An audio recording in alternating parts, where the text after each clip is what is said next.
बहुत हालेलुया। यीशु आपका धन्यवाद प्रभु।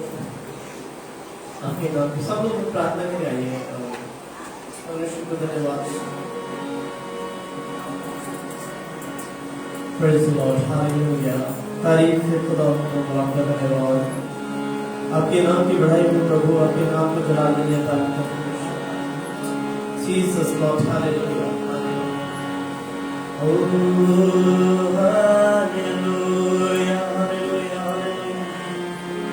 हालेलुया, धन्यवाद, धन्यवाद, धन्यवाद, धन्यवाद।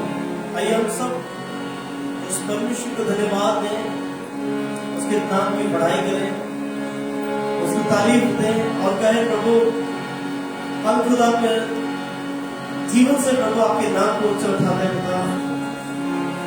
हम अपने जीवन से प्रभु आपको बढ़ाई देते हैं पिता, क्योंकि प्रभु आप श्रेष्ठ हैं प्रभु, आप महान हैं प्रभु, आप दया करने वाले परमेश्वर हैं प्रभु, आप प्रेमी पिता हैं पिता परमेश्वर। Hallelujah Jesus, hallelujah, hallelujah,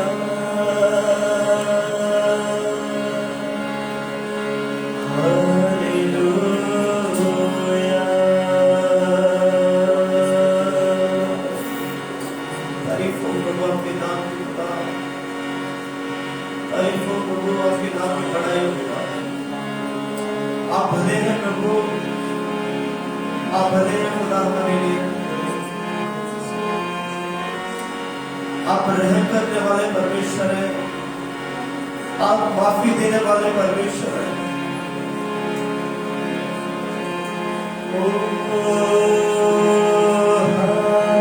hallelujah, hallelujah,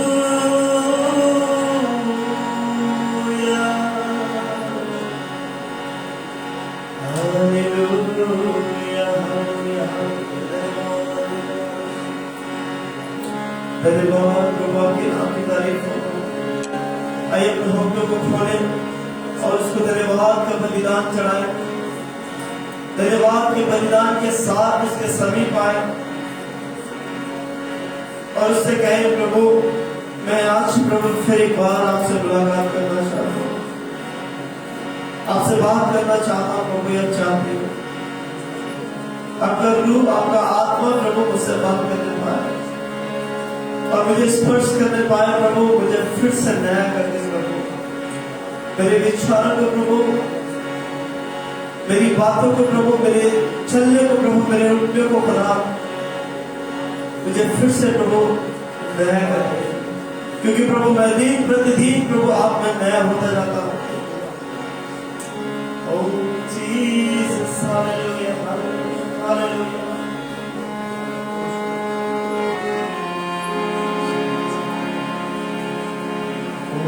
आपके प्रेम के लिए प्रभु आपका धन्यवाद।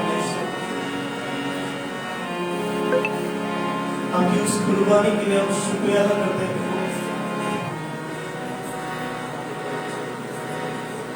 उस कलवरी क्रॉस के लिए प्रभु, उस सलीब के लिए प्रभु हम आपका धन्यवाद देते हैं प्रभु। जीसस लॉर्ड, हालेलुया, हालेलुया, धन्यवाद, धन्यवाद यीशु, धन्यवाद यीशु, धन्यवाद यीशु।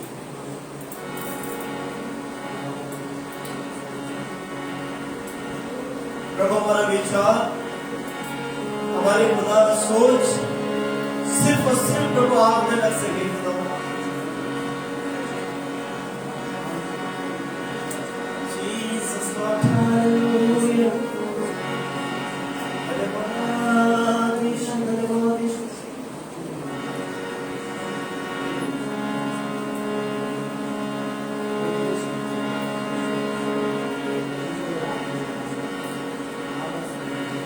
धन्यवाद प्रभु,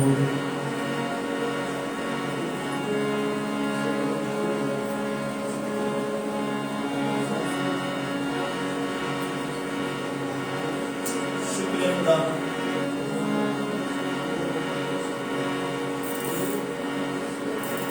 धन्यवाद प्रभु, आपके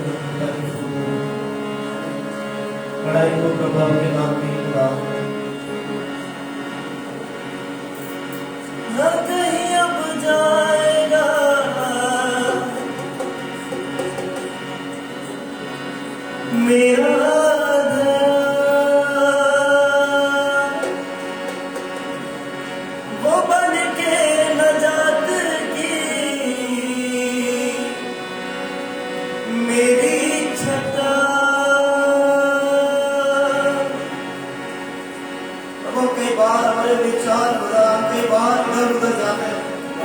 आपको वचन कहता तू इधर उधर मत ताक। मैं तेरा यहोवा परमेश्वर तुझे अपने दरमियान से संभालूंगा।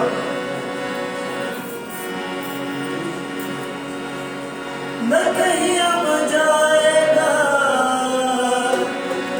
मेरा धया, वो बन के नजात की मेरी जगह। मेरा रब है मेरी जगह, मेरी राहों का निगहबान। मेरा रब है मेरी जगह, मेरी राहों का निगहबान। हमद करो हमद करो हमद करो हमद करो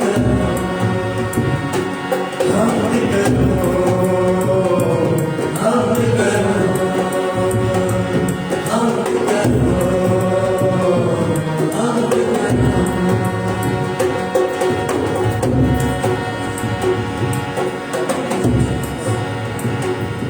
उसके मरने से मुझे जिंदगी मिली है, उसके मरने से मुझे जिंदगी मिली है, उसके मरने से मुझे जिंदगी मिली है, उसके मरने से मुझे जिंदगी मिली है। वहाँ के लोगों से मेरी गंदगी धुली है, वहाँ के लोगों से मेरी गंदगी धुली है। न कहे बताएगा मेरा दिला, वो बन के नजात की मेरी जगह। मेरा रब है मेरी जगह, मेरी राहों का निगहबान। मेरा रब है मेरी जगह, मेरी राहों का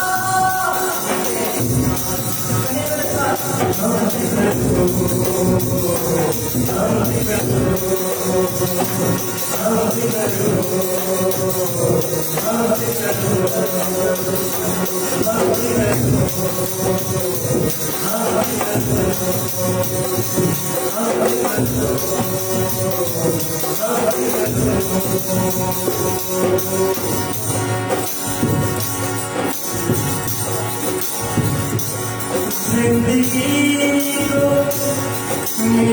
मेरे जिंदगी तेरे पास बसोरी में। जिंदगी को मेरे जिंदगी तेरे पास बसोरी में। जिंदगी को मेरे जिंदगी तेरे पास बसोरी में।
स्वामी आपका धन्यवाद।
प्रभु आपकी उपस्थिति हमारे मंदिर में दिखाई पड़ और हम प्रभु को अपनी आत्मा में भरकर खुदा और आपको आराधना में जीवन को सुनिए।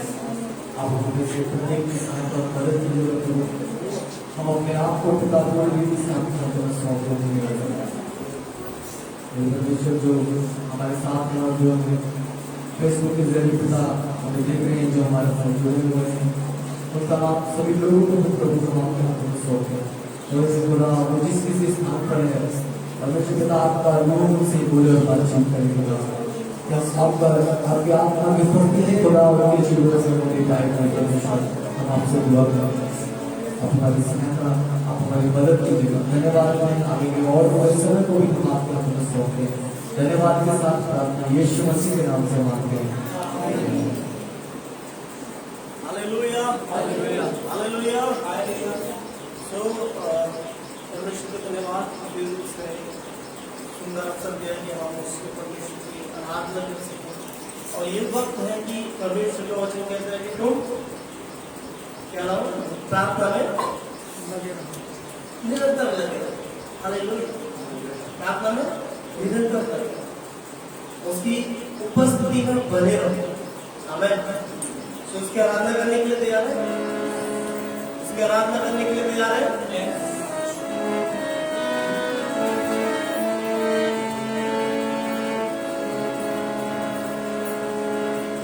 यदों की दीवारों के चारों तरफ हम घूमेंगे, आपको ना घूमेंगे घूमेंगे घूमेंगे, अपने यहोवा के बसा में हम घूमेंगे घूमेंगे घूमेंगे घूमेंगे। यदों की दीवारों के चारों तरफ हम घूमेंगे घूमेंगे घूमेंगे घूमेंगे, अपने यहोवा के बसा में हम घूमेंगे घूमेंगे घूमेंगे घूमेंगे। चक्कर लगाएंगे चक्कर लगाएंगे चक्कर लगाएंगे चक्कर लगाएंगे, अभी भी बार लगाएंगे, यहोवा के नाम के नारे लगाएंगे, यहोवा के नाम के नारे लगाएंगे, यहोवा के नाम के नारे लगाएंगे, यहोवा के नाम के नारे लगाएंगे, यहोवा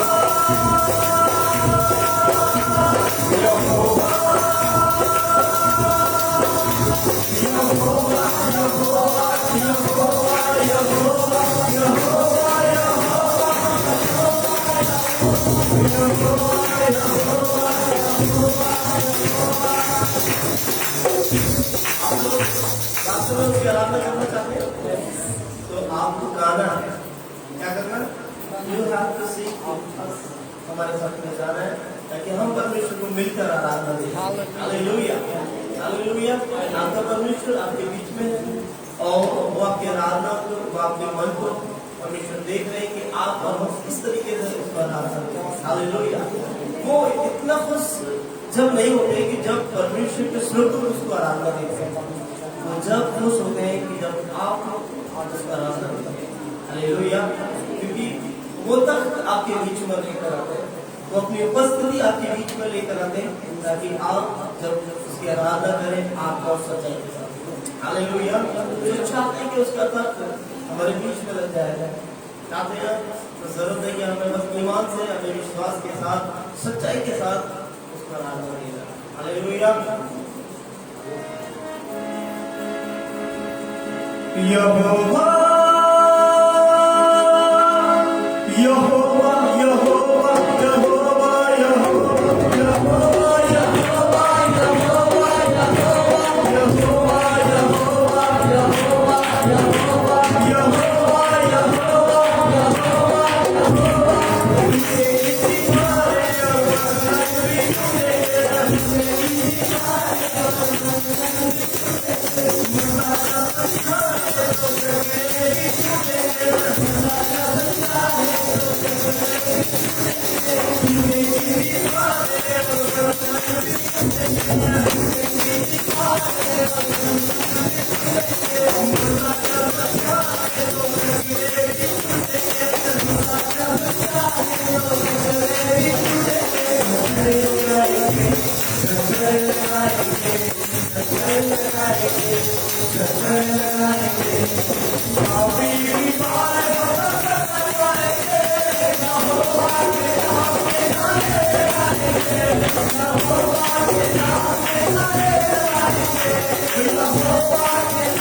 आइए सब लोग बोलकर धन्यवाद है उस परमेश्वर को। स्वामी आपका धन्यवाद, स्वामी आपका धन्यवाद और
चाहती है खुदावंद की सिफाती है, खुदावंद की सिफाती है। की बारिश बरस चाहती है, खुदावंद की सिफाती है, खुदावंद की सिफाती है। सब मिलकर कहें, की बारिश बरस चाहती है, खुदावंद की सिफाती है, खुदावंद की सिफाती है। मोरे बिछाए मेरी यही मजबूरी करा, मोरे बिछाए मेरी यही मजबूरी करा, मोरे बिछाए मेरी यही मजबूरी करा। गुजर गया मेरे लिए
खुदावन अपने लोगों में वो आया है।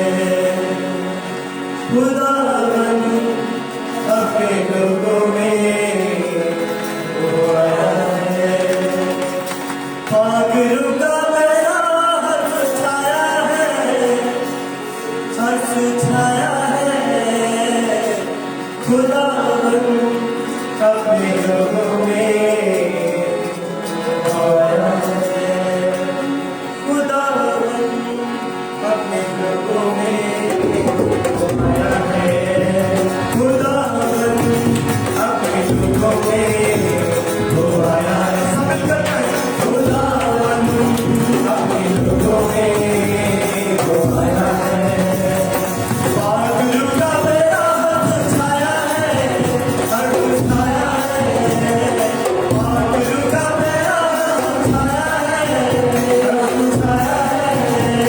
खुदावन अपने लोगों में वो आया है। खुदावन अपने लोगों में वो आया है। अपनी आँखें देखेंगी, हालेलुया।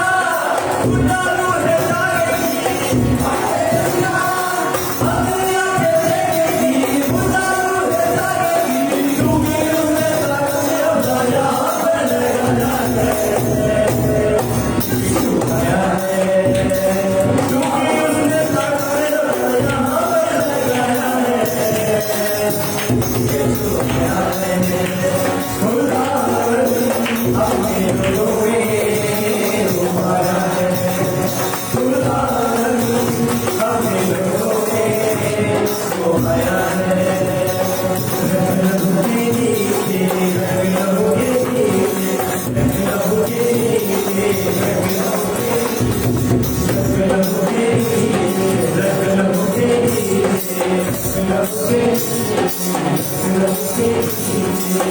रंग के नीचे, रंग के नीचे, रंग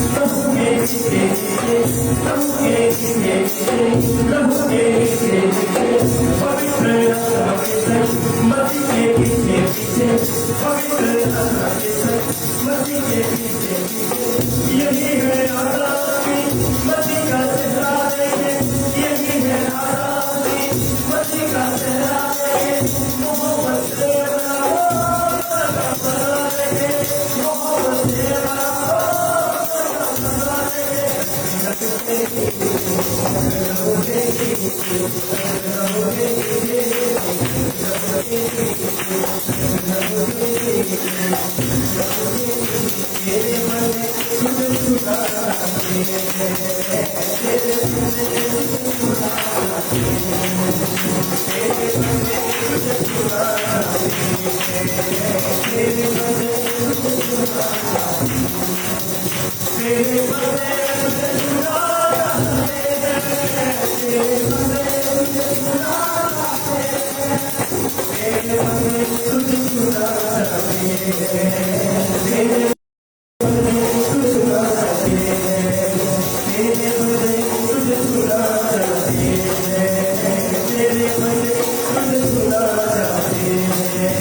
प्रभु सच में आभारी है प्रभु आपका। हम आपकी फजल आपके अनुग्रह के लिए प्रभु धन्यवाद करते हैं। ये आपका अनुग्रह बड़ा कि हम जीवित हैं। ये आपकी दया है प्रभु कि हम अभी तक प्रभु आपका हैं और आपका अनुग्रह है।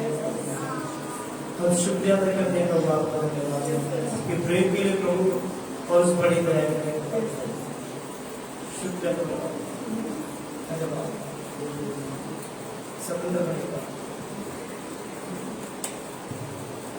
जीवित परमेश्वर आपका धन्यवाद करते हैं। राजा में रत्न प्रभु पिता हम आपका धन्यवाद करते हैं प्रभु। आपने अपने समाधान का दिन हमारे जीवन में दिया परमेश्वर आपका धन्यवाद पिता परमेश्वर। न जाने कितने लोग आज के दिन को नहीं देखने पाए तेरे परमेश्वर। आपने हमको संभाल के मदद कर परमेश्वर। आप प्रभु आदर के योग्य आप बहन के योग्य परमेश्वर आपका धन्यवाद करते हैं पिता। आज हम सभी बहन भाइयों को आपने इकट्ठा किया परमेश्वर। हम आपका धन्यवाद करते हैं।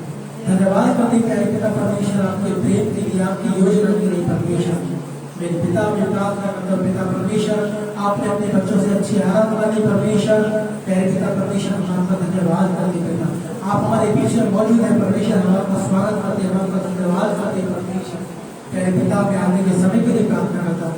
आगे की एक्टिविटीज के लिए तमाम बातों के लिए प्रार्थना करते हैं परमेश्वर। हम जितनी भी देर पिता परमेश्वर यहाँ पर बैठते हैं हम सबको सिर्फ आपको महिमा देने पाए परमेश्वर। सिर्फ आपकी तारीफ करनी पाए क्योंकि आप तारीफ के योग्य हैं परमेश्वर। आप आदर महिमा के योग्य हैं परमेश्वर। आप असंभव को संभव करने वाले परमेश्वर है पिता परमेश्वर। आप दया का सागर है परमेश्वर पिता। जब हम प्यारे पिता परमेश्वर आपके कलाम से परमेश्वर आपके दास बातचीत करते पिता परमेश्वर परमेश्वर आप बुद्धि के स्रोत है परमेश्वर। आप बुद्धि ज्ञान देने वाले परमेश्वर है पिता। आपके दास को पिता हम आपके पवित्र हाथों में सौंपते परमेश्वर। आप उनको दया करें उनसे बोले बातचीत करें पिता। आज परमेश्वर वो नहीं आपका आत्मा उन लोगों को बोलने के लिए सहायता मदद करें परमेश्वर। आप दया करें हमारी प्रार्थना सुनता करें पिता परमेश्वर। हमारी प्रार्थना सुनते पिता हम आपका धन्यवाद करते हैं। सारा आदर और महिमा सम्मान प्रशंसा बढ़ाई आपको देते हुए प्रार्थना हमारे उद्धार करता प्रभु यीशु मसीह के नाम से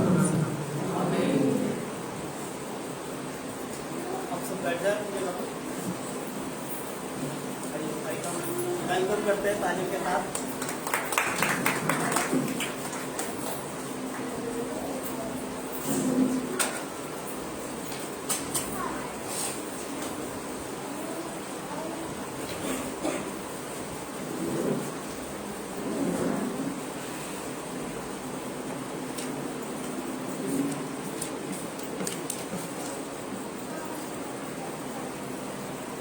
हालेलुया।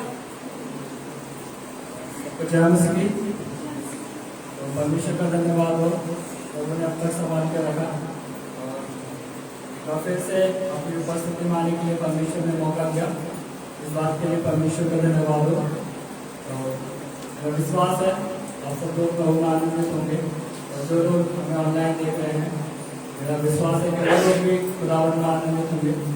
तो परमेश्वर का धन्यवाद हो, सच में उसकी करुणा, उसकी दया और उसका प्रेम, उसकी महानता उसके लोगों के लिए हर सुबह नहीं होती है। तो जैसे ये परमेश्वर ने एक सुबह दी है और उसकी करुणा हमारे लिए नहीं होती जाती है। हालेलुया, इस बात के लिए परमेश्वर का धन्यवाद हो।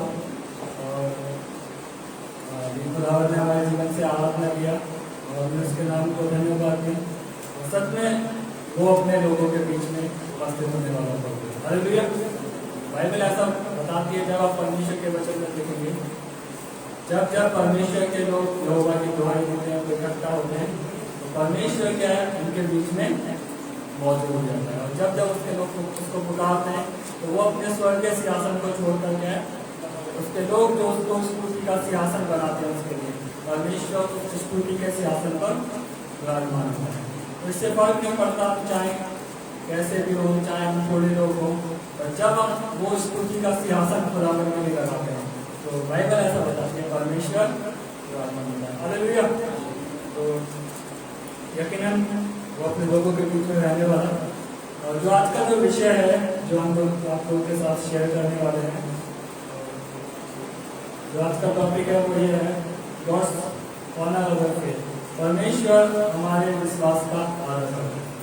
हालेलुया, क्योंकि बाइबल ऐसा बताती है विश्वास के बिना क्या है, परमेश्वर को खुश करना अनहोना, यानी कि ना होने के समान है।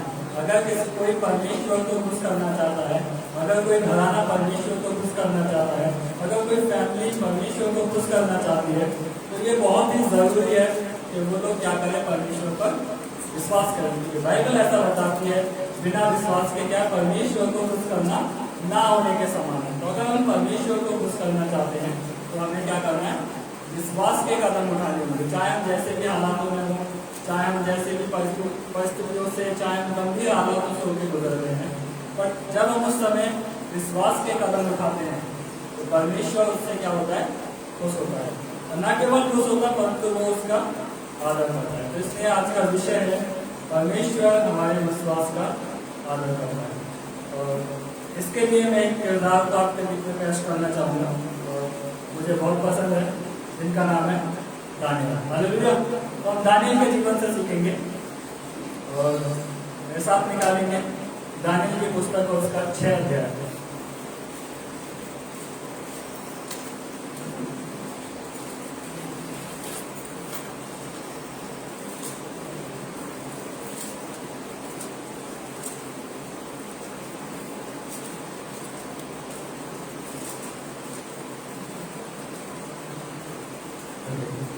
दानियल की पुस्तक जो उसका 6 अध्याय निकाली है, तो आपको बताना चाहता हूँ थोड़ा सा इसके विषय में।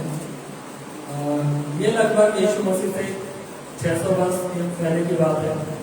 और जो दानियल है वो एक यहूदी है, यहूदी है। और अगर उस समय देखते हैं, उस समय के जो हालात हैं, इजराइल की स्थिति, परमेश्वर के लोगों की स्थिति अच्छी नहीं है, क्योंकि नबूकदनेस्सर ने क्या कर लिया है, परमेश्वर के लोगों को गुलाम बना दिया है। यदि आप दानियल की पहले अध्याय से पढ़ेंगे, तो बेबीलोन का जो राजा है नबूकदनेस्सर, उसने इजराइल को गुलाम बना दिया है। और ऐसे समय में क्या है, दानियल भी क्या है, गुलामी के समय में क्या है, उस जगह पर है। और अगर देखा जाए तो दानियल जिस समय उसको गुलामी में निकाला, तो वो एक जवान है, एक जवान नवयुवक है। और ऐसे समय में जब हम देखते हैं अगर कोई जवान हुआ है, तो जवानों के क्या होते हैं, अपने अपने उस प्लानिंग सोचते हैं। उन्होंने सोचा होगा, सब जवान अपने लिए एक योजना बनाते हैं कि मैं ऐसा करूँगा, ऐसा करूँगी, और मैं डॉक्टर बनूंगा, इंजीनियर बनूंगी, या कोई भी पढ़ाई करके ऐसा करूँगा। बट दानियल के साथ एक अजीब घटना घट जाती है। वो जवान स्थिति में है और ऐसे ही समय में वो कहाँ पर है, गुलामी में। तो आप समझ सकते हैं वो गुलामी में है, जवान की स्थिति में। और भी काफ़ी लोगों को वहाँ पे गुलाम बनाया गया है, जिसमें दानियल है उसके कुछ साथी हैं। और बाइबल हमें ऐसा बताती है ना, क्या वहाँ पर कुछ लोगों का चुनाव किया जाता है, इसमें दानियल और उसके साथियों का भी चुनाव होता है। और जब आप इसके 6 अध्याय में देखेंगे, तो यहाँ पर क्या है, आपको देखने के लिए मिलेगा और 6 अध्याय में यहाँ पे एक नया राजा आया है जिसका नाम है दारा। राजा का नाम दारा है और इस समय दानियल की उम्र जो लगभग हो गई है वो 80 वर्ष के लगभग है और ये बातें लगभग 550 ईस्वी पूर्व की है। और उस समय ऐसी स्थिति देखने के लिए मिलती है कि आप इसका एक अध्याय से 6 का 1 आयत से पढ़ेंगे कि कोई दानियल के पुस्तक 6 अध्याय से 1 आयत। दारा को यह अच्छा लगा कि अपने राज्य के ऊपर 120 ऐसे अधिपति ठहराए जो पूरे राज्य में अधिकार रखे। ओके, यहाँ का जो राजा है उस समय का उसका नाम क्या है? दारा है। और दारा एक प्लानिंग करता है अपने राज्य को संभालने के लिए और अपने राज्य की देखभाल करने के लिए, उसकी हर एक एक्टिविटीज का ध्यान रखने के लिए वो 120 प्रधानों का क्या करता है? चुनाव करता है। 120 लोगों का चुनाव करता है जो उसके राज्य के ऊपर क्या कर सके, जिनको वो नियुक्त करता है। और उन 120 ऊपर के लोगों के ऊपर 3 मुख्य लोग होते हैं जिनमें से दानियल एक होता है। हालेलुया। तो आप देख सकते हैं यहाँ पर गुलामी के समय में भी परमेश्वर के हाथ को हम दानियल के जीवन में देखते हैं। बेशक वो गुलामी में है बट फिर भी परमेश्वर क्या कर रहा है? उसको उठा रहा है।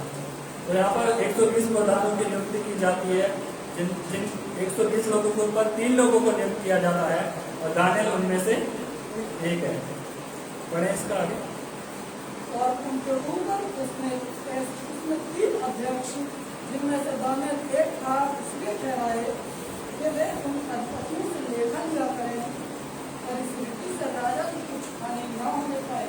तो राजा ने क्या किया? 3 लोगों का चुनाव किया जो 120 लोगों के ऊपर क्या करें? अधिकार रखें और वो जो भी उनका हिसाब है ये 3 लोग आकर क्या राजा को उन बात की सारी सूचना दें ताकि राजा को कोई भी नुकसान ना हो, कोई भी हानि ना हो। इसी राइट पढ़े इसका। जब यह देखा गया कि दानियल में उत्तम आत्मा रहती है तब उसको उन अध्यक्षों और अधिपतियों से अधिक प्रतिष्ठा मिली। वरन राजा नील है तो उसका था कि उसको सारा राज्य के ऊपर ठहराए। ओके, बाइबल ऐसा बताती है कि दानियल के अंदर क्या रहती है? जीवित परमेश्वर की आत्मा, परमेश्वर का अनुग्रह, परमेश्वर का दया का हाथ, परमेश्वर का सामर्थ का हाथ दानियल के साथ था। और इसका ये देखने के लिए मिलता है राजा क्या हो जाता है? दानियल से खुश हो जाता है। राजा की ये इच्छा थी कि दानियल को क्या किया जाए? और बढ़ा दिया जाए, और बढ़ा दिया जाए। और यहाँ तक कि बाइबल ऐसा बताती है राजा तो ऐसा सोच रहा था कि दानियल को क्या है? सबसे ऊंचा कर दिया जाए। और ऐसा होता है जब किसी की बढ़ोतरी होती है तो उसके जो आइट साइड के लोग होते हैं वो क्या हो जाते हैं? उससे चिढ़ने लग जाते हैं। उससे वो नफरत करने लग जाते हैं। यहाँ पर भी कुछ ऐसा ही है। और वो इसलिए नफरत कर रहे थे क्योंकि देखिए जो दानियल के जो पार्टनर थे, दानियल जरूर इब्री था पर उसके जो पार्टनर थे वो इब्री नहीं थे, वो प्रभु के लोग नहीं थे। और यही कारण था वो लोग उससे इसलिए नफरत करते थे कि ये तो गुलाम था और हमारे देश का ही गुलाम होके आज ये क्या हमारे लेवल पे आ गया। ये हमारा गुलाम होकर हम इसको गुलामी में लेके आए और आज ये क्या है? हमारे लेवल पे आ गया। इसके कारण क्या है? उसके साथ जो काम करने वाले लोग थे, जो उसके टीम वर्क के लोग थे, वो उससे क्या करने लगे? चिढ़ने लगे। और बाइबल ऐसा बताती है 3 आयत में ऐसा लिखा और जब ये देखा गया कि दानियल में उत्तम आत्मा रहती है तब उसको उन अध्यक्षों अधिपतियों से अधिक प्रतिष्ठा मिली। वरन राजा यह भी सोचता था कि उसको सारे राज्य के ऊपर अधिकारी ठहरा दे। हालेलुया। यहाँ तक कि राजा का अनुग्रह दानियल के जीवन में इतना हो गया, राजा ये सोचने लगा कब क्या है? दानियल को इन तीनों से भी क्या कर दिया जाए? ऊपर कर दिया जाए। और जब ऐसा हुआ तो कहानी में एक ट्विस्ट आ गया। जब राजा ने ऐसा सोचा तो यहाँ पे क्या कहानी में एक नया ट्विस्ट आया, एक नया मोड़ आया। जो दानियल के जो साथी थे, उसके साथ काम करने वाले, वो उससे नफरत करने लगे। किस लिए? क्यों नफरत करने लगे? केवल कारण यही नहीं था कि वो अपने काम में अच्छा था, वो अपने काम में तो अच्छा था ही था, पर वो अपने विश्वास के, अपने आत्मिक जीवन में भी क्या था? बहुत अच्छा था। दानियल ने अपना एक उसका अलग ही स्तर था उसके जीवन का। हालेलुया। हम अपनी लाइफ में भी चेक कर सकते हैं, जब हम अपने आत्मिक स्तर को बढ़ाते हैं तो हम परमेश्वर की नज़र में एक अलग ही आदर को पाते हैं। तो वो लोग उससे चिढ़ने लगे। न केवल वो अपने काम में माहिर था परंतु उसका जो धार्मिकता का स्तर था वो भी काफ़ी ऊंचा था। वो अपने काम में मेहनती था। तो जब ऐसा होने लगा तो उसके दोस्त, उसके साथ काम करने वाले लोग उससे चिढ़ने लगे और वो सोचने लगे कुछ ना कुछ तो ऐसा किया जाए जिससे कि क्या है, दानियल को हटा दिया जाए। हाँ, दानियल को उसके पद से हटा दिया जाए, दानियल को राजा की नजरों में नीचा किया जाए। और वो कुछ ऐसी योजनाएं ढूंढने लगे, कुछ ऐसी प्लानिंग ढूंढने लगे तो कुछ तो ऐसा मिले, कुछ तो इसके काम में हो सकता है। उन्होंने दानियल का पूरा अकाउंट चेक करा करके इसका बैंक अकाउंट चेक किया जाए। ऐसा तो नहीं 2 नंबर से कमाई कर रहा हो, कुछ भी नहीं मिला। हाँ, इसके घर में देखो अच्छे से छानबीन करो, ऐसा तो नहीं इसमें कुछ छुपा के रखा हो, चुरा के रखा हो। इसके खाते चेक करो, ऐसा तो नहीं है खाते में कुछ गड़बड़ी करता हो। उसके सब कामों को हम लोगों ने अच्छे से बारीकी से चेक किया हो। होते ना लोग नकल, जैसे होता है खाल में से बाहर निकालने वाला, बड़ी बारीकी से वो दानियल के ऊपर नजर रखे हुए थे कि कुछ तो ऐसा मिले और जैसा ही मिले हम इसको क्या कर लें, पकड़ लें। पर बाइबल बताते हैं उन दानियल के जीवन से वो ऐसा कुछ भी नहीं ढूंढ पाए, क्योंकि वो अपने काम के प्रति और अपने आत्मिक जीवन के प्रति, दोनों के प्रति बड़ा ही वफादार था। और जब उन्हें ऐसा कुछ नहीं मिला और वो सोचने लगे क्या करें क्या करें क्या करें, तो उन्होंने सोचा कि भाई इसमें ऐसा तो कुछ है नहीं, अभी हम इसे किसी बात में नहीं फंसा सकते। केवल क्या है, आप इसका पढ़ें 4 से पढ़ें। तब अध्यक्ष और अधिपति राजपाल के विषय में दानियल के विरुद्ध दोष ढूंढने लगे, परंतु वह विश्वासयोग्य था और उसके काम में कोई भूल या कोई दोष न निकला। उन लोगों ने क्या बहुत छानबीन करी, उसके सारे कामों को देखा और बाइबल बताते वो विश्वास योग्य था, उसके काम में कुछ भी भूल। हालेलुया। परमेश्वर जी ये भी चाहता है कि हम अपने कामों में जो हमें दिया गया है हम विश्वास योग्य है। और लोगों ने उसके कामों को अच्छे से टटोला, को छानबीन करी और कोई भी भूल, कोई भी दोष उसमें ना मिला। 5 आयत। तब वे लोग कहने लगे हम उस दानियल को के परमेश्वर की व्यवस्था को छोड़ और किसी विषय में उसके विरुद्ध कोई दोष न ढूंढ सके। तो वो सोचने लगे कि इसमें क्या है, इसके कामों में तो कोई दोष नहीं है। अगर इसको किसी चीज में फंसाया जा सकता है तो वो है केवल इसके विश्वास के दोष। बोलने के भाई इसके काम में तो कोई दोष नहीं है, अगर इसको पकड़ा जाए तो कैसे पकड़ा जाए। तो उन्होंने सोचा अब बस एक ही तरीका है, हम इसके आत्मिक स्तर को देखेंगे, हम इसके धार्मिकता के स्तर को देखकर, इसके जीवन को देखकर क्या हम इसे बताएंगे। उन्होंने योजना बनाई क्या किया जाए, क्या किया जाए, क्या किया जाए। बाइबल ऐसा बताती है वो दारा राजा के पास आया और राजा के पास बोलने लगे राजा महान, वो राजा की तारीफ करने लगे। और जैसे राजाओं की तारीफ होती थी तो राजाओं को भूल जाते थे। हाँ, राजाओं की तारीफ हुई, राजा भूल गए। और 6 आयत में ऐसा लिखा हुआ है, 6 आयत पढ़े। तब वे अध्यक्ष और अधिपति राजा के पास मुकाबले से आए और उससे कहा हे राजा दारा तू युगानुयुग जीवित रहे। राज्य के सारे अध्यक्षों ने और हाकिमों और अधिपतियों और न्यायियों और गवर्नरों ने भी आपस में सम्मति की है कि राजा ऐसी आज्ञा दे और ऐसी कड़ी आज्ञा निकाले कि 30 दिन तक जो कोई हे राजा तुझे छोड़ किसी और मनुष्य या देवता से विनती करे वह सिंह की मान में डाल दिया जाए। इसलिए अब हे राजा ऐसी आज्ञा दे और इस पत्र पर हस्ताक्षर कर जिससे यह बात मादियों और पारसियों की अटल व्यवस्था के अनुसार बदली ना जा सके। Okay, hallelujah. तो बाइबल ऐसा बता दिया तो वो सोचने लगे, प्लानिंग करने लगे क्या किया जाए। तो सोचने केवल हम क्या इसके विश्वास के विरोधी हम इसके लिए कुछ न कुछ योजना बनाए। उन्होंने योजना बनाई, वो राजा के पास गए, राजा की तारीफ करने लगे और बोला राजा क्यों ना ऐसा किया जाए 1 महीने तक 30 दिन तक आपको छोड़ अगर कोई किसी अन्य देवता से अपने ईश्वर से प्रार्थना करे तो उसको क्या किया जाए, सिंहों के मान में डाल दिया जाए। राजा केवल 1 महीने तक आपकी जय जयकार करें, लोग आपकी आराधना करें, लोग आपकी तारीफ करें, यानी कि मतलब एक ईश्वर के जैसा होना। और राजा तो उसी के हमारे भूल गया। राजा ने बोला बड़ा अच्छा हुआ है, 1 महीने तक लोग तो मेरी जय जयकार करेंगे, जहाँ जाऊँ लोग मेरा ही नाम लेंगे, जहाँ जाऊँ लोगों को कुछ परेशानी होगी लोग मुझसे बोलेंगे, मैं तो क्या हो गया ईश्वर के समान हो गया। राजा ने बोला बड़ा ही अच्छा प्लान है, बहुत अच्छी योजना। पर राजा इस बात से बिल्कुल अनजान था कि ये योजना किसके विरोध में की जा रही है। बट वो अपने विषय में खुश था कि हाँ 1 महीने तक लोग मेरी जय जयकार करेंगे। और देखिए वो लोग इतने चालाक थे और उन्होंने क्या किया कि हाँ राजा न केवल इतना परंतु ये आज्ञा इतनी मजबूत, इतनी सख्त होनी चाहिए कि ये बदली ना जा सके। और ऐसा लिखा हुआ है, इसलिए हमें राजा ऐसी आज्ञा दे और इस पत्र पर हस्ताक्षर कर दो। ऐसा नहीं कि बातों में बोल दो कि शायद आप अपनी बातों से मुकर जाओ, आप बोल दो जी मेरे मुझसे निकल गया, इसलिए क्या कर दो, राजा साहब लिख दो। और ना केवल लिख दो, कौन तो लिखा है, और इस पत्र पर हस्ताक्षर कर, जिससे यह बात मादियों फरीसियों की अटल व्यवस्था के अनुसार बदली ना जा सके। जैसे कि आज हमारे देश के कानून के अनुसार ना कुछ चीजें लिखी हुई हैं, तो वो उसका अगर कोई उल्लंघन करता है तो सजा।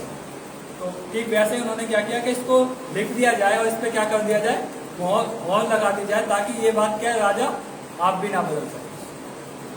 क्योंकि वो जानते थे कि राजा दानियल को क्या करता है, पसंद करता है। दानियल राजा तो ये चाह रहा था ना कि दानियल को और ऊंचा कर दिया जाए, और वो उन्होंने बड़ी अच्छी योजना बनाई। उन्होंने बोला इस बात को बदला ना जा सके, और राजा खुश हो गया। बाइबल ऐसा बताती है, उस आज्ञा पर हस्ताक्षर कर दिया गया। हालेलुया। कहानी आगे बढ़ती है, 10 आयत पढ़ें। जब दानियल को मालूम हुआ कि उस पत्र पर हस्ताक्षर किया गया है, तब वह अपने घर गया और जिसकी उपरोटी कोठरी की खिड़कियां यरूशलेम की ओर खुली रहती थी, और अपनी रीति के अनुसार जैसा वह दिन में 3 बार अपने परमेश्वर के सामने घुटने टेककर प्रार्थना और धन्यवाद करता था, तब भी वैसा ही करता रहा।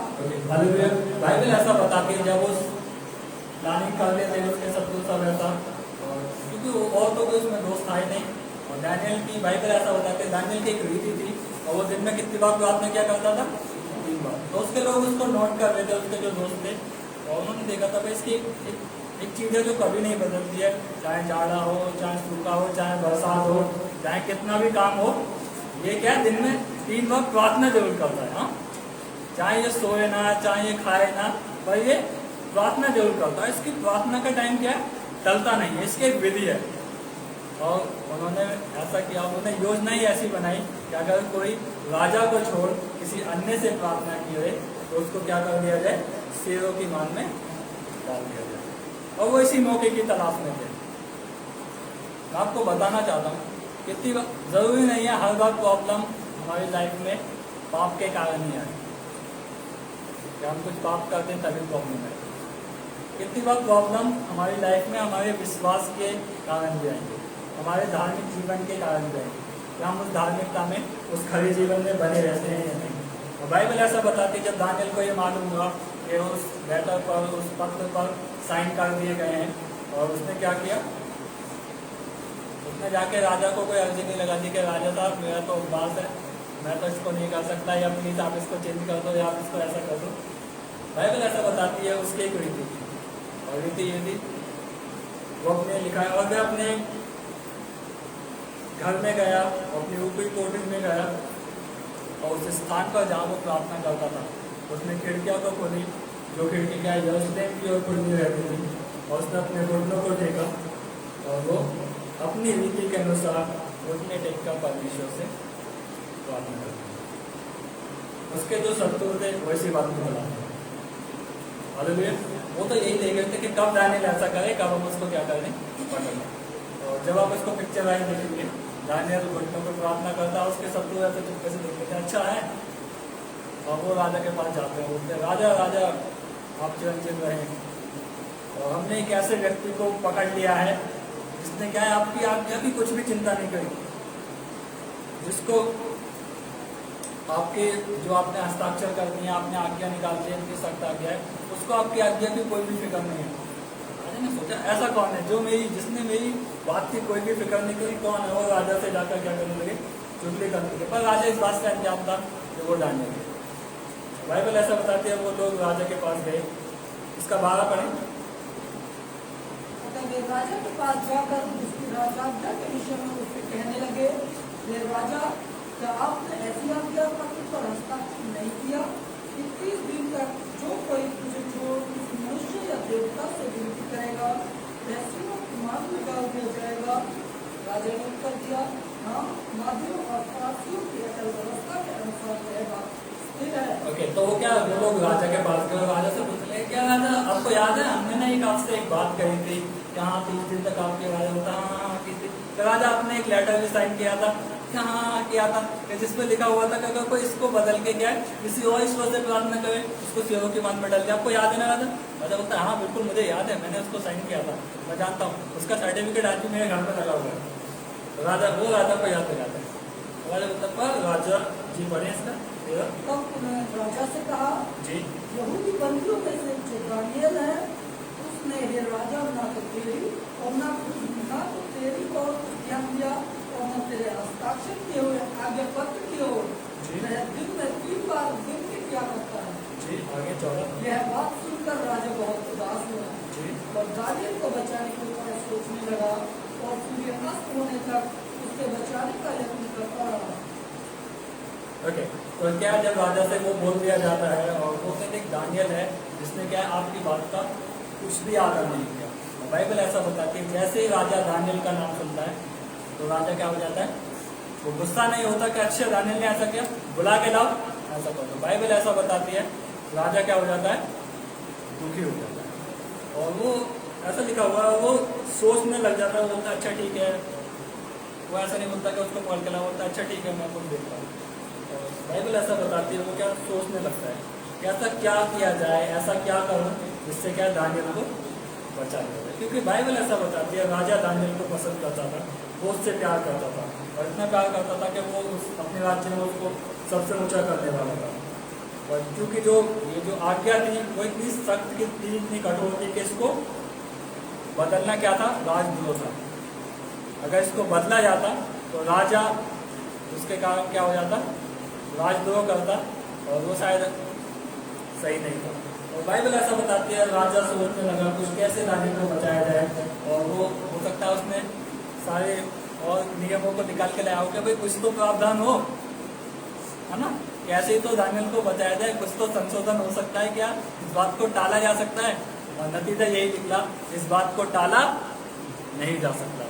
ये बात क्या है, महादियों फरीसियों की व्यवस्था के अनुसार क्या बिल्कुल स्थिर है, इसको बदला नहीं जा सकता। जी 15 बने। अब ये पुरुष राजा के पास उतावली से आकर के हमें कहने लगे हे राजा यह जानकर कि मादियों और फारसियों में यह रास्ता है कि जो भी निषेधाज्ञा या आज्ञा राजा ठहराए वह नहीं बदल सकती। तो राजा ने आज्ञा दी और दानियल लाकर सिंहों की मांग में डाल दिया गया। ओके तो यहाँ पे क्या है, जब राजा बहुत टाइम लेने लगा तो लोग राजा के पास आए और बोलते कि राजा आप ऐसा मत सोचना कि इस बात को बदला जा सकता है। ये बात क्या है, ये बात बदल नहीं सकती, आपने अपने साइन कर दिए हैं इस पर और अगर आप ऐसा करोगे तो ये राजद्रोह है। और बाइबल ऐसा बताते हैं इसमें राजा दुखी होकर बोलता है कि दानियल को क्या कर दिया जाए, पकड़ लिया जाए और सिरों की मान में डाल दिया जाए। मैं आपसे यहाँ पे एक सवाल करना चाहूँगा। आपको पता है बहुत लोगों को ऐसा लगता है, वो ऐसा सोचते हैं कि अगर वो बहुत अच्छा प्रार्थना उपवास का जीवन जी रहे हैं तो उनकी लाइफ में कोई प्रॉब्लम नहीं है। उन लोगों को ऐसा लगता है कि किसी की लाइफ में कोई प्रॉब्लम आए ना, भैया अच्छा जीवन नहीं है, शायद पाप ही हो आप तो, है ना। अगर हमें से किसी की लाइफ में कुछ प्रॉब्लम आती है हम बोलते हैं यार बहुत समस्या है, बोलते हैं अच्छा जीवन नहीं चल रहा, आप शायद अच्छा जीवन नहीं है आपका। हम लोग इस तरीके से एक दूसरे को जज करते हैं और हमको ना कभी कभी ऐसा भी लगता है कि जब हम एक अच्छा जीवन जीते हैं तो हम ऐसा सोचते हैं कि ये परमेश्वर की जिम्मेदारी है कि वो हमें क्या समस्या से बचाएगा। कि हम बहुत प्रार्थना कर रहे हैं तो परमेश्वर की जिम्मेदारी बनती है कि वो कोई भी प्रॉब्लम हमारी लाइफ में ना आने दे। हम लोग ऐसा सोचते हैं, पर क्या ये सच है? आपको ऐसा लगता है कि ये सच है? मैंने यहाँ पे एक चीज़ लिखा हुआ है, हम लोगों को कभी कभी ऐसा लगता है परमेश्वर क्या एक ज़रूरत की मशीन है, हम उसको अपने ज़रूरत के अनुसार चलाते हैं। तो बाइबल में आपको ऐसे में कुछ किरदार दिखाना चाहता हूँ जिन्होंने कुछ पाप नहीं किया पर उनकी लाइफ में बहुत समस्या है। उदाहरण के लिए अय्यूब, बाइबल अय्यूब के विषय में ऐसा बताती है वो खड़ा था, परमेश्वर के साथ विश्वास योग्य है और परमेश्वर खुद उसकी गवाही देता है मेरे दास अय्यूब जैसा क्या कोई खरा मनुष्य नहीं। और उसकी लाइफ में प्रॉब्लम आया, क्या उसने कोई पाप किया था? क्या अय्यूब ने कोई पाप किया? नहीं किया, और फिर भी उसकी लाइफ में क्या है? समस्या है। नहम्या, यशाया, यीशु मसीह के चेले।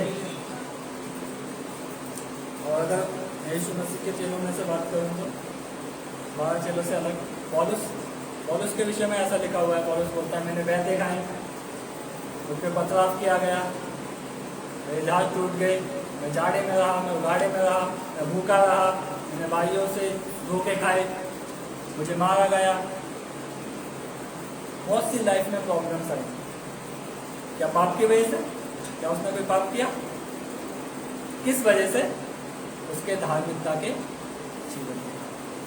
तो अगर हम ऐसा सोचते हैं कि हर प्रॉब्लम की वजह पाप है, तो पाप का शायद हम जीवन अच्छा नहीं है, पापी जीवन जी रहे हैं, तो लाइफ में प्रॉब्लम नहीं, क्योंकि हम धार्मिकता का जीवन जी रहे हैं, इसलिए भी लाइफ में प्रॉब्लम हो सकती है। बाइबल ऐसा बताती है जो धार्मिकता के साथ जीवन जीना चाहते हैं वो सब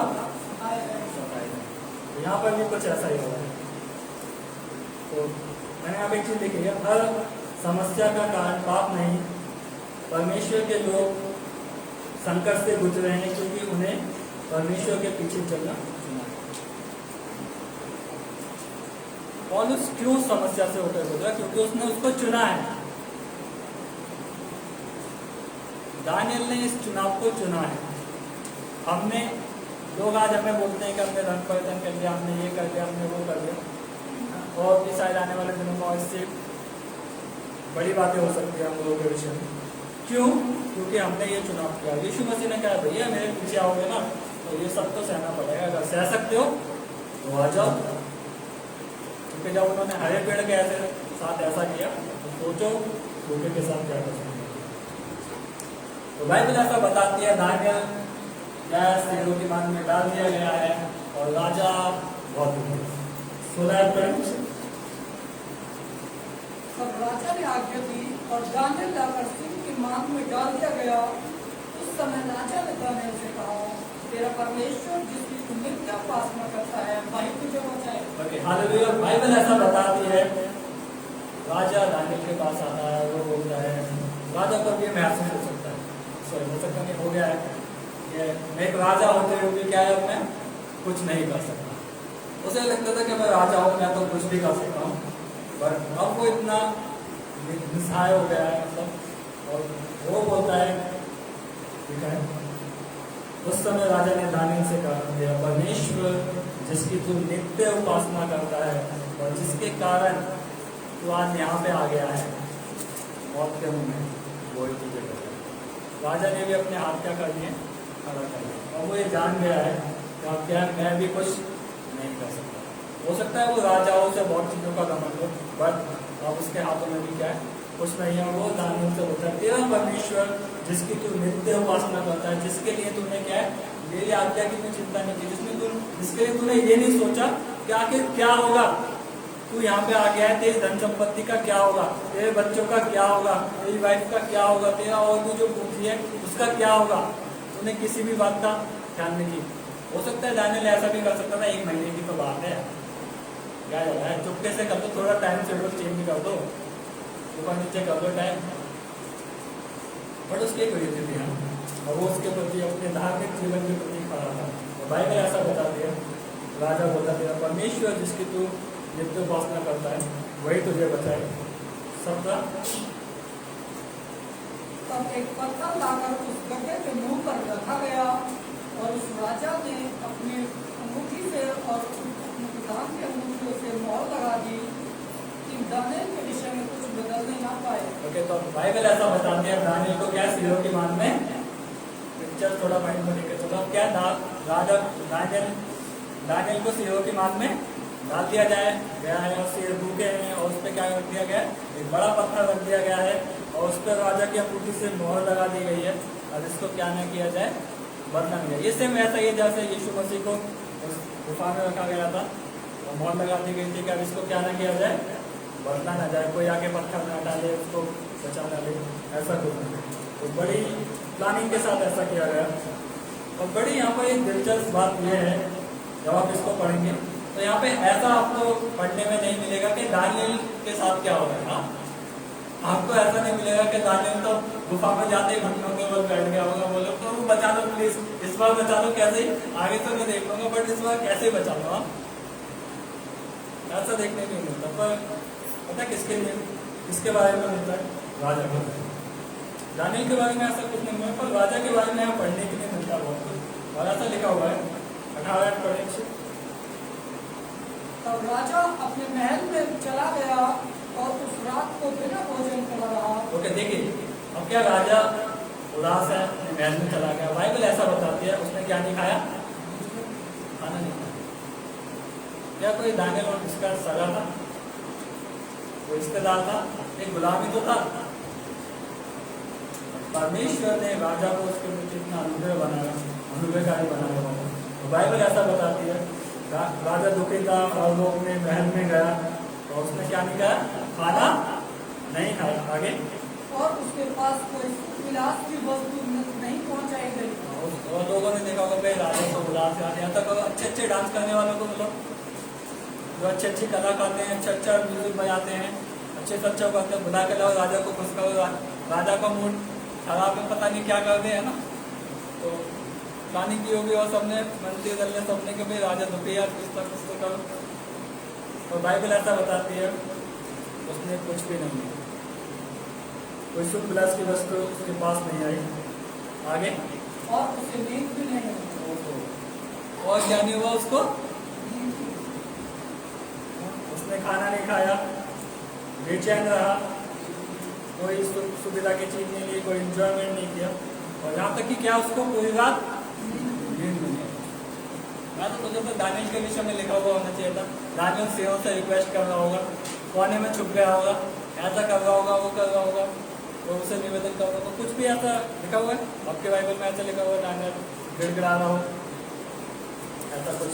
और राजा के विषय में लिखा हुआ है उसने खाना नहीं खाया, कोई सुख विलास की वस्तु नहीं ली, और यहाँ तक कि उसे नींद भी नहीं आई। बाइबल बताती है 19 पढ़े। भोर को पहुंचते ही राजा उठा और सिंह के गड्ढों की ओर फुर्ती से चला गया। जब राजा गड्ढे के निकट आया तब शोक बड़ी वाणी से चिल्लाने लगा और दानियल से कहा, हे दानियल, हे जीवित परमेश्वर के दास, क्या तेरा परमेश्वर जिसकी तू नित्य उपासना करता है तुझे सिंहों से बचा सका है? हालेलुया। बाइबल ऐसा बताती है राजा कोई रात को खाना नहीं खाया है, कोई एंजॉयमेंट नहीं किया और उसको नींद तो आई नहीं है, और जैसी सुबह हुई है पाँव फटी है, वो उठा है और भाग कर क्या है गुफा के पास गया है, और गुफा के पास गया है और वो इस आशा से कुछ जवाब मिलेगा, इस आशा से उसने क्या किया? दानियल को पुकारा है, और वो पुकारता है, दानियल जीवित परमेश्वर के दास, या तेरा परमेश्वर जिसकी तू उपासना करता है, जिसके लिए तूने अपनी जान भी दांव पे रखा है, जिसके लिए तूने किसी भी बात की चिंता नहीं की, या तेरा परमेश्वर जिसकी तू नित्य उपासना करता आया है तुझे सेवा से बचा सकता। राजा को यह आशा थी कि शायद अंदर से क्या आ गया, कुछ जवाब आए। बड़ा अजीब सा वो है ना, ये देखिए शेरों के मान में डाल दिया गया है, और उसको फिर भी आशा है राजा को। तो राजा इस आशा से कुछ जवाब आए और बोलता क्या तेरा परमेश्वर जिसकी तू उपासना करता है तुझे शेरों से बचा सका? 21 आयत। तब दानियल ने राजा से कहा, हे राजा, युग जीवित रहे। Hallelujah, hallelujah. बाइबल ऐसा बताती है, अंदर से आवाज आती है और दानियल बोलता है, राजा युगानुयुग जीवित रहे। हालेलुया। मैं तो यहाँ पर थोड़ा सा ये मैंने यहाँ कितनी अजीब सी बात है। दानियल को तो ऐसा करना चाहिए, राजा तेरी वजह से तो आज यहाँ पर हाँ, आज जो मेरी ये हालात है वो क्या है? तेरी वजह से है। ना तो ये बोलता है कि हाँ भाई 30 दिन तक ठीक है, अच्छी बात है, तुझे सोच समझ के कुछ निर्णय लेना चाहिए। हम लोग भी ऐसे ही करते हैं ना, कोई हमारे साथ बुरा कर देता है, तुम्हारी वजह से तो आज यहाँ पर हूँ, तुम्हारी वजह से तो मेरे घर में ऐसा हो गया, तुम्हारी वजह से तो ऐसा हो गया, तुम्हारी वजह से तो ऐसा हो गया। और बाइबल ऐसा बताती है, दानियल ऐसा नहीं कहता, वो बोलता है, वो उसको क्या देता है? आशीष देता है। और देखिए ये नए नियम का पैटर्न है जो यीशु मसीह ने कहा है कि अपने सताने वालों को आशीष दो। हालेलुया, यही तो पैटर्न है, यही तो यीशु मसीह ने कहा। राजा दानियल यही करता है और वो बोलता है राजा युग जीवित रहे। केवल इसी इसी साल नहीं, परंतु ऐसा बोलता है वो युगान युग क्या करता है, जीवित रहे। बाइबल ऐसा बताते हैं। तब दानियल ने राजा से कहा, हे राजा तू युगान युग जीवित रहे। आगे, मेरे परमेश्वर ने अपना दूध बेचकर सिंहों के मुंह को ऐसा बंद कर रखा, शेरों के मुंह को ऐसा बंद कर दिया कि उन्होंने मेरी कुछ भी हानि नहीं की। हालेलुया। वो होता है मेरे परमेश्वर ने अपना दूध बेचकर शेरों के मुंह को ऐसा बंद कर दिया कि उन्होंने मेरी कुछ भी हानि नहीं की। आगे, इसका कारण यह है जी कि मैं उसके सामने निर्दोष पाया गया जी। और हे राजा तेरे सम्मुख में मैंने कोई भूल नहीं और की। वो बोलता है, राजा इसका कारण ये है मैं अपने परमेश्वर के आगे क्या पाया गया, निर्दोष पाया गया, और मैं तेरे सम्मुख भी क्या मैंने कुछ भी भूल नहीं की। मैं जब इसको स्टडी कर रहा था तो मैं एक चीज सीख रहा था यहाँ पे। देखिए, जब हम परमेश्वर के आगे अपने दिल को खोल कर रख देते हैं, अपने आप को खोल कर रखते हैं, तो परमेश्वर परिस्थितियों का, सेवा का मुंह, बुरे हालातों का मुंह बंद कर देता है। तो जब हम खुदा के आगे खुल जाएंगे तो परमेश्वर उन बुराइयों को, उस नाश करने वालों को हमारे लिए क्या कर देगा, बंद कर देगा। और अगर मैं सोचा था अगर कहानी ऐसे होती, दानियल राजा से गिड़गिड़ाता, प्लीज राजा बचा लेना, कैसे भी कर लो, ऐसे नहीं कर लो। वो किसके आगे खुलता है, वो अपने दिल को किसके आगे खोलता है, अपने दोस्तों से भी नहीं बोलता, अपने पद का भी कुछ इस्तेमाल नहीं करता, पर वो अपने हृदय को किसके आगे खोलता है, परमेश्वर के आगे खोलता है। और जब वो परमेश्वर के आगे अपने हृदय को खोलता है, परमेश्वर, ये समझ लीजिए कुछ ऐसा है, जब हम खुदा के आगे खुल जाएंगे तो परमेश्वर क्या कर देगा, अपनी बुरी चीजों को हमारे लिए बंद कर देगा। परमेश्वर को हमें ये पता होना चाहिए कि हमें कहाँ खुलना है, किसके आगे खुलना है। हम लोगों के आगे ना बहुत खुलते हैं, हमें लगता है हम ज़्यादा इनको परिस्थिति बताएंगे ना हमारे लिए कुछ कर देंगे, सिवाय वो दुख जताने के अलावा कुछ नहीं कर सकता। अगर उन्हें कुछ कोई बदल सकता है तो ये आपका परमेश्वर। और वो बोलता है मैंने राजा तेरे विषय में भी कोई भूल नहीं की, और ना मैं परमेश्वर के आगे क्या पाया गया, निर्दोष पाया गया। आगे 23। राजा ने बहुत आनंदित होकर दानियल को गड्ढे में से निकालने की आज्ञा दी। दानियल गड्ढे से निकाला गया और उस पर हानि का कोई चिन्ह न पाया गया, क्योंकि वह अपने परमेश्वर पर विश्वास करता था। हालेलुया। लास्ट में लिखा हुआ है क्योंकि क्या उसको बड़े आनंद के साथ दानियल को निकाला गया, और जब दानियल को निकाला गया तो चेक किया गया उसको, कोई ऐसा तो नहीं है सेवों ने गलती से कहीं मार दिया हो, या दानियल हो सकता है दानियल किसी उस पर चढ़ के बैठ गया हो, अपने आप बच गया हो और सेव वहाँ तक ना पहुँच गई हो। और बाइबल ऐसा बताती है उसमें क्या है, कोई भी हानि का कोई चिन्ह न पाया गया, क्योंकि वह अपने परमेश्वर पर विश्वास करता है। और जब हम परमेश्वर पर विश्वास करते हैं तो परमेश्वर हमारे विश्वास का क्या करता है, और याद रखें परमेश्वर आज भी काम करने में कामयाब है, वो आज भी सामर्थ्य के काम कर सकता है, वो आज भी क्या सेवों के मुंह को हमारे लिए बंद कर सकता है। तो क्या हम अपने विश्वास पर खड़े हैं, क्या हम अपने विश्वास पर बने हुए? परमेश्वर आज भी जहाँ पे हम काम करते हैं उन लोगों को हमारे ऊपर अनुग्रहकारी बना सकता है।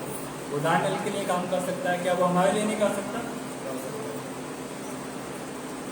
और मैं सच बताऊं, जो लोग धार्मिकता के साथ खड़े जीवन को जीते ना, परमेश्वर जैसे दानियल के साथ क्या ना, एक गुलाम होके आया था और वहाँ पे अध्यक्ष जैसा बन गया।